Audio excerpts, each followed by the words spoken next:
con todos. Esta es nuestra tercera clase del seminario La disputa por la democracia en América Latina. El título de esta clase va a ser La condición dependiente y el análisis de la democracia en América Latina. Bien, una de las cuestiones que el análisis más tradicional sobre la democracia evita plantear, el que vemos generalmente en los medios de comunicación, pero también en algunos académicos, es la condición dependiente de la región. Es decir, se toma para analizar nuestros procesos democráticos a la región en su conjunto, a América Latina y a sus diversos países, obviando esta condición no solo actual, sino histórica de la dependencia de la región y de cada país frente a los centros de poder mundial. Un primer elemento que debemos tomar en cuenta es que América Latina nació como una entidad diferenciada en el planeta, ¿no? Como una entidad diferenciada a partir de la conquista ibérica, y de esto concluimos que nació dependiente. No es que el territorio como tal y sus habitantes no existieran antes, ¿no? Sino para el mundo conocido, donde la iniciativa era europea y especialmente ibérica, al producirse la conquista es que aparece la región como una entidad diferenciada. En realidad, en ese momento, no América Latina como tal, sino el conjunto del continente americano. Y nos dice Aníbal Quijano, no solo apareció América, también apareció Europa, ¿no? Es decir, no había antes de la conquista ibérica esa referencia que se convirtió en una mutua referencia. O sea, América empezó a existir para Europa y Europa empezó a existir para el conjunto del planeta, ¿no? Decimos entonces que nacimos como entidad dependiente. Sin embargo, los años pasaron, aproximadamente 300 años de colonización ibérica, y con la independencia de nuestras repúblicas, a principios del siglo XIX, esta situación tuvo cambios, ¿no? De alguna manera se ha tratado, se ha buscado crear el mito de la independencia, como el momento de emancipación, el momento de liberación de básicamente los centros de poder español y portugués en lo que a América Latina se refiere, ¿no? Sin embargo, como ha señalado la historia posterior, esto no es exactamente así, ¿no? Hubo efectivamente una independencia que funda estados que son jurídicamente independientes, formalmente independientes, pero la dependencia continúa en la práctica, ¿no? Pasamos así de ser colonias, ¿no?, a ser semicolonias, dicen unos, neocolonias, dicen otros, con la característica de esta, repito, independencia jurídico-formal, pero que a la vez ha supuesto, en estos 200 años que en promedio han pasado, ha supuesto una dependencia, sobre todo económica, de diversos centros de poder mundial, ¿no? Primero de España y Portugal, luego principalmente de Inglaterra y por último, sobre todo, los Estados Unidos, ¿no? Sin embargo, para poder analizar la democracia, tenemos que partir de una cuestión anterior, ¿no? La democracia necesita de Estado, ¿no? Sin un Estado de referencia no hay régimen democrático. Es fundamental un Estado para funcionar, ¿no? Y hay sociólogos políticos como Charles Tilly, por ejemplo, que nos van a decir que no solo se necesita de Estado, se necesita de un Estado que tenga una cierta capacidad para funcionar, ¿no?, a partir del cual se pueda desarrollar el régimen democrático. Esta capacidad estatal supone ¿qué característica básica?, sin la cual la democratización es prácticamente imposible, o si se empieza a desarrollar suele frustrarse. supone como característica básica que los estados sean mínimamente autónomos, ¿no? Y sobre este mínimo de autonomía es que pueden desarrollar una interacción entre el Estado y la sociedad, principalmente la sociedad organizada, que desarrollan como régimen político democrático, ¿no?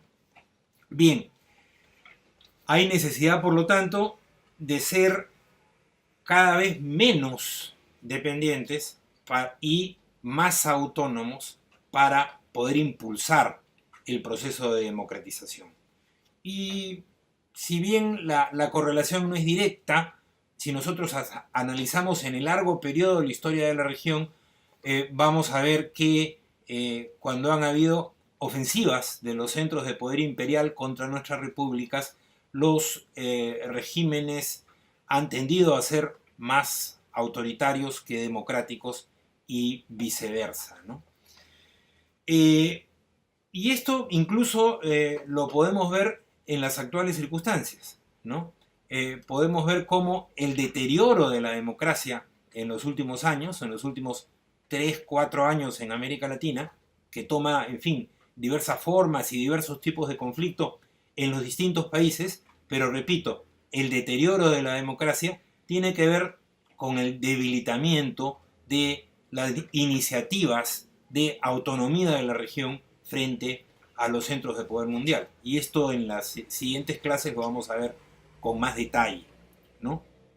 Ahora bien, revisemos cuál ha sido el pensamiento latinoamericano sobre esta cuestión, ¿no? Sobre la condición dependiente de América Latina, ¿no? Y qué consecuencias de esta condición dependiente va a ir sacando este pensamiento sobre las posibilidades del régimen democrático, ¿no? No es una cuestión que se piense en los últimos años, ¿no? La condición dependiente de América Latina ha tenido una saga de pensadores, de escuelas, de instituciones que le han dado buena parte de su esfuerzo a la reflexión sobre la cuestión dependiente, ¿no? A lo largo, sobre todo, de la segunda mitad del siglo XX, ¿no? Es importante tener en cuenta que no es curioso que el olvido de esta condición dependiente tuviera que ver con la ofensiva neoliberal de las décadas de 1980, 1990 y en algunos países, como es el caso del Perú, por ejemplo, hasta el día de hoy, ¿no? Donde prácticamente hablar de condición dependiente del país o de la condición dependiente de la región de los centros de poder mundial suena casi como una locura, ¿no? Pero bien, retomemos la exposición. Una primera referencia es Prebisch y el estructuralismo de la CEPAL, ¿no? Es indudable que ahí hay un antecedente fuerte, un antecedente importante, no solo una referencia, ¿no? Un antecedente importante de pensamiento autónomo, de pensamiento propio en América Latina sobre esta condición, ¿no? Luego está la teoría de la dependencia, ¿no? La teoría de la dependencia que se desarrolla en polémica con la teoría de la CEPAL, ¿no? Sobre todo a partir de si la CEPAL se da entre fines de la década, el pensamiento de la CEPAL sobre la dependencia entre fines de la década del 40 del siglo pasado y la década del 60, la teoría de la dependencia en diálogo y en discusión con la CEPAL se da en las décadas de 1960 y 1970. Y va a tener, como vemos, muchos autores, de los cuales vamos a resaltar algunos importantes. Y por último, un autor, no solo por ser peruano como el que habla, sino un autor que considero muy importante, ¿no? Que formó parte de los intelectuales dependentistas en las décadas de los 60 y 70 del siglo pasado, pero que de alguna manera en el desarrollo último que da a esta condición dependiente latinoamericana, me refiero a los últimos aproximadamente 20 años, ¿no? de alguna manera yo creo que eleva a un momento superior la reflexión sobre la dependencia en la región. Y me estoy refiriendo a Aníbal Quijano y su tesis de la colonialidad del poder. Bien, pero pasemos en orden a señalar cada uno de estos aportes sobre el pensamiento dependiente latinoamericano, ¿no? Primero, refiriéndonos a Prebisch y la CEPAL, ¿no? Yo creo que hay tres cuestiones a resaltar, ¿no? En especial tomando en cuenta la obra de Raúl Prebisch, ¿no? Y en las propias síntesis que él hizo de la misma, ¿no? El primer elemento, como señala Prebisch, es el planteamiento de que existe un centro y una periferia, ¿no?, en la economía mundial, y que estos cumplen un diferente rol en la misma, pero por supuesto están articulados, ¿no? Es decir, el centro desarrolla un determinado tipo de capitalismo y promueve en la periferia, ¿no?, lo que se ha venido a llamar después, ¿no?, un capitalismo dependiente con determinadas características. Dirán algunos el desarrollo en el centro y el subdesarrollo en la periferia, que están mutuamente articulados y uno supone la existencia del otro. Bien, esa es la primera característica, la existencia de centro y periferia con el rol que señalo. La segunda es el intercambio desigual que se produce entre centro y periferia, ¿no? ¿A qué me refiero con el intercambio desigual? ¿No? A lo que los teóricos del estructuralismo cepalino llaman el deterioro de los términos de intercambio, ¿no?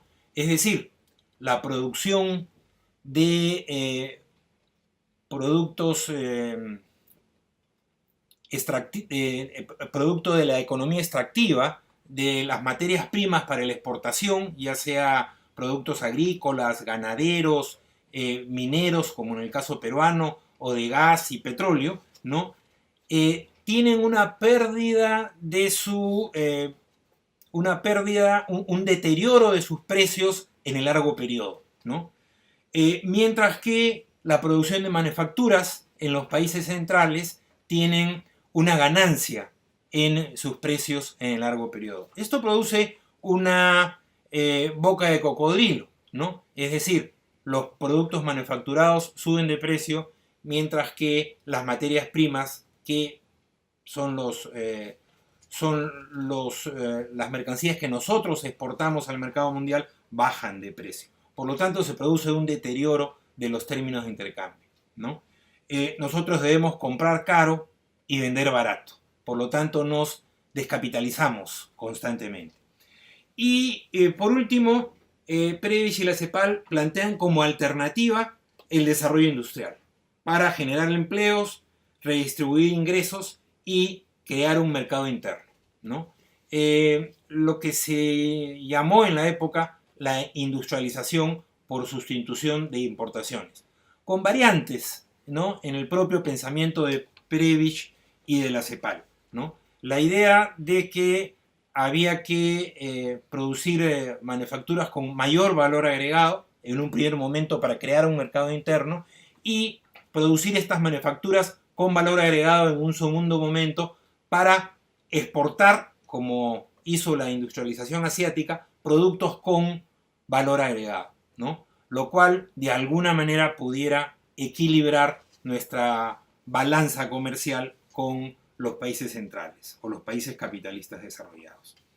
Bien, a este primer planteamiento de la CEPAL, ¿no?, continúa un debate, un diálogo, una discusión con los que desde una perspectiva más marxista, algunos más marxistas que otros, digamos, van a criticar estos planteamientos del estructuralismo cepalino, señalando dos cuestiones. La primera es que ven únicamente el aspecto político de la dependencia, aunque Prebisch corrigiría esto en su obra posterior, ¿no? Esto por un lado.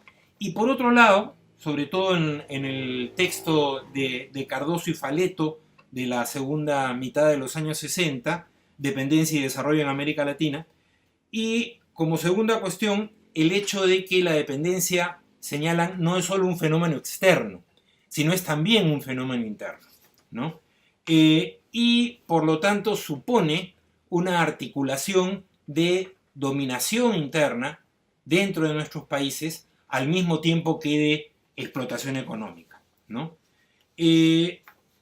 Y por último, dentro de la propia teoría de la dependencia, se desarrollan los sectores más estrictamente marxistas, representados en este caso por Rui Mauro Marini, en su libro Dialéctica de la Dependencia, donde este brasileño señala que la sobreexplotación del trabajo, ¿no? En la forma de trabajo no pagado, salarios inferiores al mínimo o largas jornadas laborales, es la característica central de la dependencia en nuestros países, ¿no?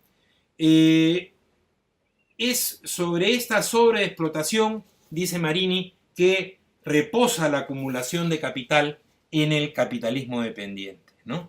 Y que en el propio capitalismo dependiente la producción poco tiene que ver con las demandas de los sectores sociales que están produciendo estas materias primas para la exportación.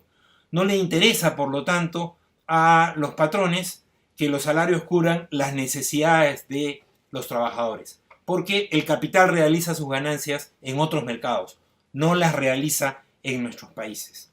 Y esto lleva, según nos dice el propio Marini, a que se produzca una ruptura del ciclo del capital, tal como se desarrolla en los países capitalistas desarrollados, ¿no?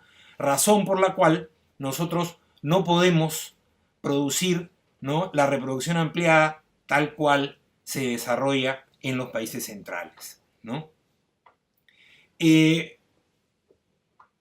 Esta reflexión, que empieza con Previch, continúa con Cardoso y Faleto, es desarrollada por Rui Mauro Manini, creo yo tiene una coronación muy importante en el pensamiento de Aníbal Quijano, que ya había participado de la discusión sobre la teoría de la dependencia en los años 60 y 70, pero que vuelve a aparecer con mucha fuerza a fines de la década de 1990 y a principios del siglo XXI, ¿no?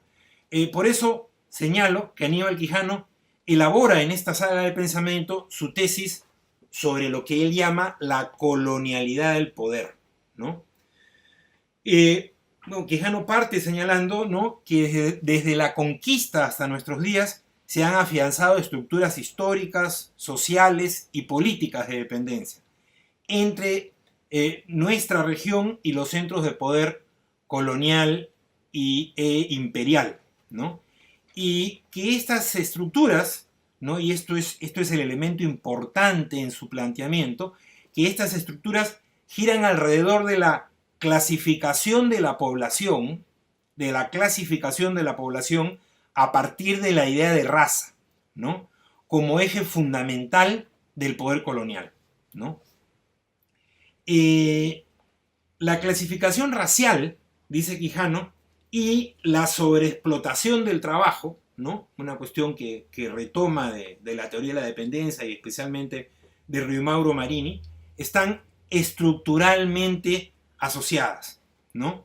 Él dice que la opresión étnica se refiere directamente como opresión racial y la explotación de clase, diríamos, están imbrincados por el fenómeno de la colonialidad del poder, ¿no? Esta clasificación de la población en función de la idea de raza parte de qué momento para Quijano.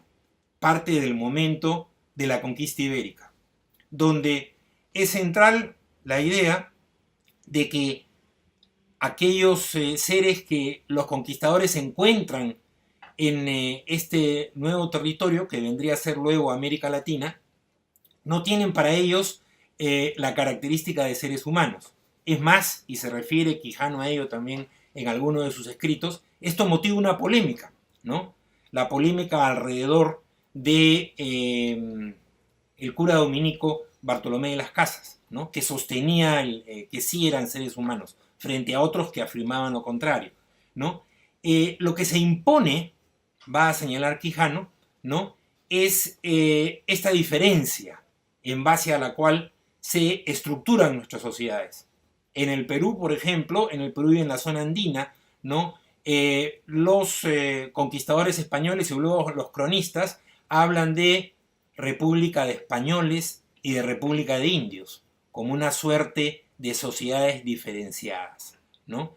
Y entonces la idea de raza pasa a ser el elemento de identidad en torno al cual se plantea la estructura social colonial. Quijano va a señalar que esta estructura social colonial, esta sociedad colonial, persiste, ¿no? Y hace que el fenómeno que él denomina la colonialidad del poder, ¿no? O sea, estados formalmente independientes, como hemos señalado, sobre la base de sociedades coloniales, establezcan, como planteaban Cardoso y Faleto, una doble dominación, hacia afuera, la del poder colonial imperial, y hacia adentro, la dominación étnico-social de casta, de la clase dominante, que se estructura en base, repito, a la clasificación racial de nuestras sociedades, ¿no? Este planteamiento, ¿no? Este planteamiento de Quijano, que como ustedes ven, recupera la idea de dependencia, recupera la idea de que existan un centro y una periferia, recupera la idea de que la dominación es hacia adentro y hacia afuera, recupera también el importante planteamiento de Marini en el sentido de que la clasificación racial y la explotación del trabajo están estructuralmente asociados. Todo este conjunto de ideas que sintetiza Quijano en el planteamiento de la colonialidad del poder lo llevan a decir que para democratizar nuestras sociedades, en primer lugar hay que descolonizarlas, ¿no? Es decir, la idea de raza tiene que dejar de ser el centro de clasificación, de jerarquización social, a partir del cual históricamente se han estructurado las sociedades latinoamericanas. Por eso Quijano señala, democratización debe de ser descolonización, ¿no? Para que formar o terminar de formar verdaderos estados nacionales o, dependiendo de las características de cada sociedad, plurinacionales, ¿no? Es decir, si no hay descolonización, es imposible, dice él, que pueda haber identidad con el Estado, como colectivo, ¿no? Porque no se ha terminado con la estructuración colonial de las sociedades en base a la idea de raza, ¿no? Esta descolonización, por lo tanto, tiene para él, ¿no?, el objetivo de nacionalizar nuestros países, porque en buena medida, dice Quijano, no son nuestros, ¿no? Con todas las consecuencias económicas, culturales, sociales y políticas que esto tiene, ¿no? Hay necesidad de avanzar en ese proceso de democratización como descolonización para proceder a la nacionalización de nuestras sociedades. Bien, lo dejo acá porque desde este punto vamos a desarrollar las alternativas democráticas que han habido en América Latina para proceder a estas formas, a estos distintos entendimientos de lo que significa democratizar nuestras sociedades. Gracias.